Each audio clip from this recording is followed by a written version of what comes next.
What's up and welcome back. I'm John Stark from MacTheMovieGuy.com. I'm a little bit chilly, so I've got my hood up. I'm a blind film critic, so I've got glasses on, and I somewhat resemble, I don't know, Anonymous? Uh, Unabomber? I don't know, pick one. But I'm here to review a movie. This is All We Imagine Is Light, which was recently nominated at the Golden Globes for Best international slash non-English feature, however you want to look at that award. And countries don't submit to the Golden Globes like they do for the Oscars, so really just anything's eligible. And uh, it also got a director nomination for Pyle Capaldi. I hope I got her name right. Um, so I got this for my consideration because it's award season, and that's what I'm doing. It's not in English. It does not have audio description, and I absolutely sat through the whole thing. I didn't film myself this time because it's a little hard because it was a screener. So it was a screener link. It would have been really weird to film myself watching how I had to watch this, but um, I did film myself a while ago watching RR when Netflix had it. Netflix at least had it with an English dub track, but my point was to talk about like how hard it was to kind of get through that, or it didn't have it with a dub. It didn't have it with a dub. I watched RR somehow. I can't remember. That moment has gone and slipped and passed from my mind, obviously. But both of these films have in common the fact that they're both sort of like renowned um, films from India that India is not submitting for the Oscars. Now, All We Imagine Is Light is finding another path to the Oscars through another country, much like Seed of the Sacred Fig was never going to be submitted by Iran. This was being submitted by Germany. Um, so, so Amina Perez is in Mexico and it's French's submission. I mean, it's a weird year, so just fucking accept it and move on, you know? It was like when Zone of Interest was UK's entry last year. It's just, it is what it is. Like, it doesn't make us, who knows?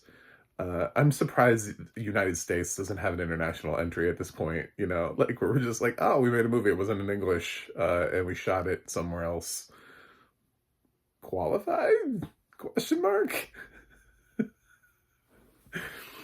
Um, so, uh, I sat through this, and what I would say is you're a high enough profile release. You went to Cannes. You got the Grand Prix at Cannes. Uh, this film should have audio description. It should be available for all audiences. It's being released theatrically here. By the time you're watching this, it should be in theaters. Um, Maybe not near you because, again, it's an international Oscar, so it's going to obviously not go wide immediately. So temper your expectations. But if you're blind and visually impaired, don't go see it because it doesn't have audio description. Like, don't submit yourself to that, and don't pay money for it either. Like, I didn't pay money to see this. I wouldn't have. Um, but it's important to have these kind of conversations about accessibility in film.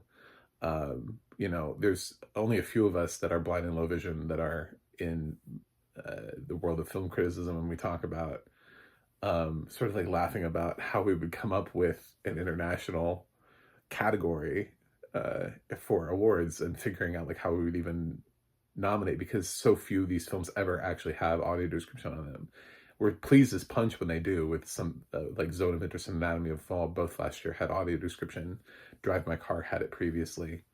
So there are films that occasionally have audio description, but this year it seems like we are just whiffing it left and right. Amelia Perez doesn't have it. Seed of the Sacred Fig doesn't have it. All Imagine Is Light doesn't have it. It seems like every major title doesn't have it. Kneecap has it.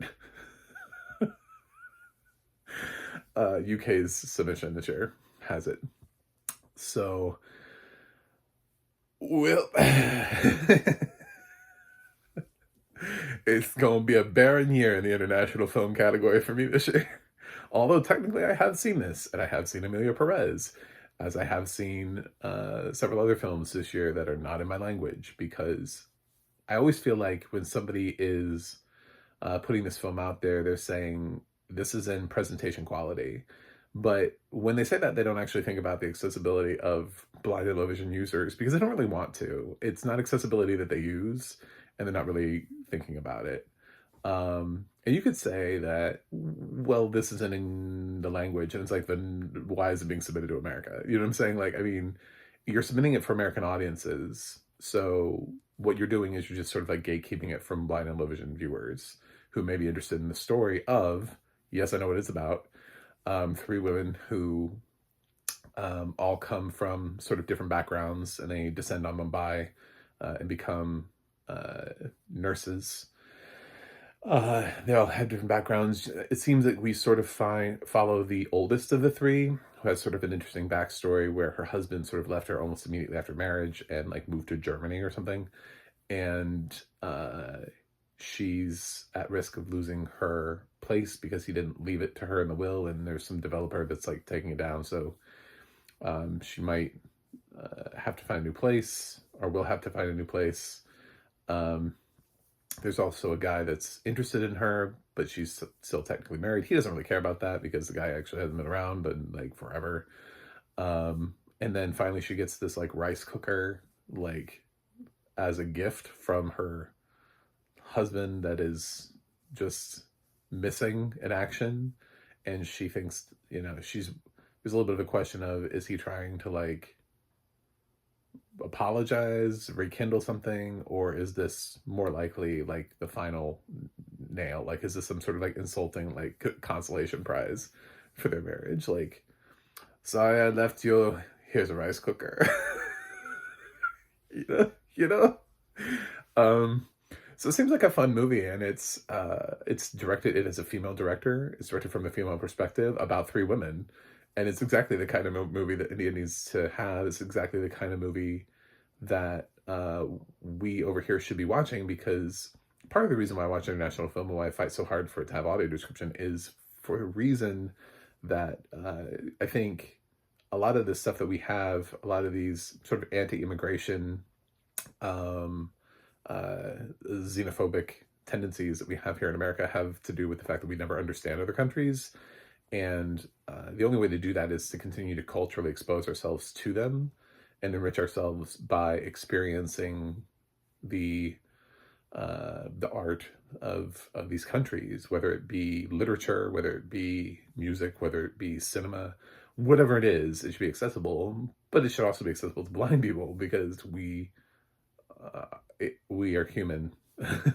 I am human. I so um I don't really have much to say on this film, and you're questioning yourself, did you actually watch this, or are you just commenting on the lack of audio description? I would say it rained a lot in the movie.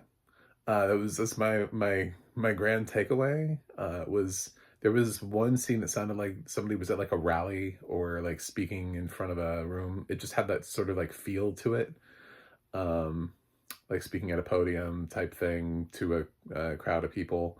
But this is one of the films this year where I didn't hear any English at all. Like there wasn't like a little slip. There wasn't like sometimes um, in some of the other international films that I've watched thus far, they've used a word that is American and there is no translation for it, so they say it anyway. And that's always like an indicator to me. And I'm like, well, okay, so no, I just sat through a 2-hour movie that I got nothing for you. I'm sorry. I mean, I would love to be able to say the score was lovely. I didn't really think much of the score. If anything, I was trying to sit down and think about like, what would I do with this movie? I was thinking sound design, but I was like, it's not really sound design. Like, it just kind of sounds like it's raining like through half the movie.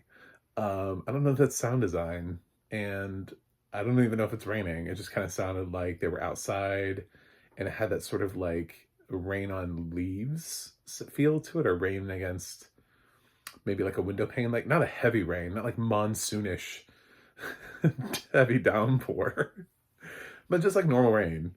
Um, and that's really the takeaway. Otherwise, I had no idea what this movie was about. I watched 3 other critics talk about it so that I could have enough of a cohesive thought to come in here and say, yep, I didn't pick up on any of that. So I, I can't vote for it, but I really, there are very few international films I can vote for. especially the ones that are being submitted for Oscars. I have to sort of break out of that mold and find things that are a little bit more off the beaten track, and try to consider something like The Remarkable Life of Evelyn, which I, I think should qualify. It's not being submitted, but I mean, there's definitely dubbing being done for that film, so I think it's international. Question mark. See, that's where I get my sort of hang up, and it just would have been nice to consider this film that managed to get 2 Golden Globe nominations, will likely get an Oscar nomination, at least one for international. It seems like it's a pretty, it's on pace. Um, who knows? Maybe something else. I don't know. But I I think RRR had more fans. If I had to say that, I think that what I got from this is that this is much more of a critic boot pick. RRR seemed to break through sort of into the mainstream and more people were willing to talk about it. I don't know that All We Imagine Is Light is going to do the same thing. And that's not me being salty. Neither of the films had audio description, so who cares which one? You know, I'm not trying to pick one.